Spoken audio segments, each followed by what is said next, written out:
दोस्तों सोचो एक ऐसी जगह जहां बाहर से सब कुछ पवित्र और शांत दिखता हो, लेकिन अंदर हर इंसान अपनी छुपी हुई इच्छाओं में जल रहा हो। एक ऐसा कॉन्वेंट जहां भगवान की पूजा से ज्यादा लोग अपनी अधूरी चाहतों से लड़ रहे हैं। कहानी शुरू होती है फ्लोरेंस शहर से, जहां प्लेग नाम की बीमारी ने तबाही मचा रखी है। हर तरफ मौत का साया है और इसी अराजकता में लोरेंजो अपनी चालाकियों से जिंदगी काट रहा है। लेकिन उसकी सबसे बड़ी दुश्मनी है जियाकोमो से, एक खतरनाक और निर्दयी आदमी जिसे लोरेंजो ने कभी बुरी तरह बेवकूफ बनाया था। तब से जियाकोमो बदले की आग में जल रहा है और अब वह हर हाल में लोरेंजो को खत्म करना चाहता है। दूसरी तरफ मिलती है पेर्सिया, एक अमीर व्यापारी की खूबसूरत बेटी जिसके माता पिता अब इस दुनिया में नहीं है और वह अकेली रह गई है। जियाकोमो उसके पीछे पड़ा है क्योंकि उसे पेर्सिया से प्यार नहीं बल्कि उसकी दौलत और खूबसूरती चाहिए। वह झूठ बोलता है कि उसके पिता ने मरने से पहले उसकी शादी उससे तय की थी, लेकिन पेर्सिया साफ मना कर देती है क्योंकि उसने कसम खाई है कि वह शादी सिर्फ रूस के राजकुमार अलेक्जेंडर से ही करेगी। उधर लोरेंजो अपनी जान बचाकर भाग रहा होता है। जियाकोमो के आदमी उसके पीछे पड़े हैं। भागते भागते उसे एक कॉन्वेंट का पता चलता है जहां माली की जगह खाली होती है, लेकिन शर्त होती है कि वह गूंगा और बहरा होना चाहिए। वहां की ननें दुनिया से कटकर रहना चाहती हैं। लोरेंजो तुरंत समझ जाता है कि जिंदा रहने का यही रास्ता है। वह गूंगे बहरे होने का नाटक करता है और कॉन्वेंट में घुस जाता है। जैसे ही वह अंदर जाता है उसे ननों की आंखों में एक अजीब सी चमक दिखती है, जैसे भीतर दबे हुए राज बाहर आने को बेचैन हो, और धीरे धीरे उसे एहसास होता है कि यह जगह बाहर से जितनी पवित्र दिखती है अंदर से उतनी ही खतरनाक है। फिर एक दिन पेर्सिया की नजर लोरेंजो पर पड़ती है और उसी पल दोनों के बीच कुछ बदल जाता है। पेर्सिया खुद को रोक नहीं पाती और लोरेंजो की खामोशी, उसका रहस्यमय अंदाज और उसकी मौजूदगी उसे बार बार अपनी ओर खींचती रहती है। कॉन्वेंट के अंदर अब लोरेंजो सिर्फ एक माली नहीं रहा था, वह हर नजर का राज बन चुका था। जहां भी जाता कोई न कोई उसे देखता ही रहता। दिन में वह बगीचे में काम करता, फूलों को पानी देता, पेड़ों की कटाई करता, लेकिन रात होते ही माहौल बदल जाता। कुछ नन बहाने बनाकर उसके कमरे के पास आने लगी। कोई कहती पीठ में दर्द है, कोई कहती नींद नहीं आती, और कुछ बस उसके पास बैठने से ही सुकून मिलने की बात करती। लोरेंजो समझ चुका था यह सिर्फ सुकून की बात नहीं है। इस कॉन्वेंट की दीवारों के पीछे हर कोई अपनी अधूरी इच्छाओं को छुपाकर जी रहा है, लेकिन उसकी नजर बार बार सिर्फ पेर्सिया पर जाकर रुकती थी। वह बाकी सबसे अलग थी। उसकी आंखों में सिर्फ चाहत नहीं बल्कि एक सच्चाई और जिज्ञासा थी। वह सच में लोरेंजो को समझना चाहती थी। एक दिन जब लोरेंजो बगीचे में काम करते हैं, पेर्सिया चुपचाप उसके पास आकर बैठ गई। उसके हाथ में किताब थी, लेकिन उसकी नजरें सिर्फ लोरेंजो पर थी। लोरेंजो ने इशारों में पूछा, क्या पढ़ रही हो? पेर्सिया हल्की मुस्कान के साथ बोली, किताब नहीं, तुम्हें समझने की कोशिश कर रही हूँ। यह सुनकर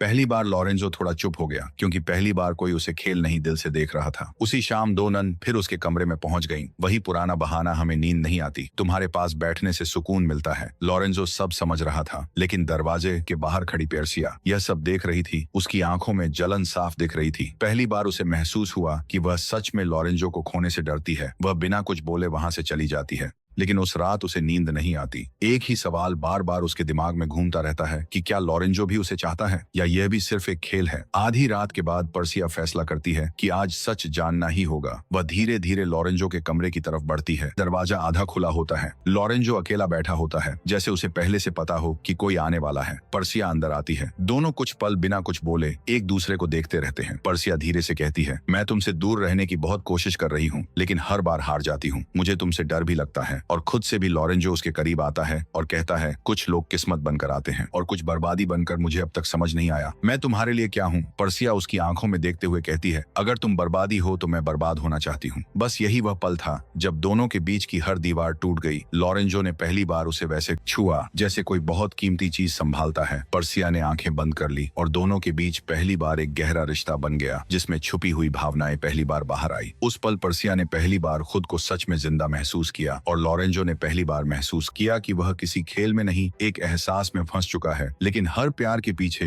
एक खतरा छुपा होता है, और यहाँ वह खतरा था। जियाकोमो उसे खबर मिल चुकी थी कि पेर्सिया कॉन्वेंट में छिपी हुई है और अब वह उसे वापस लेने आने वाला था।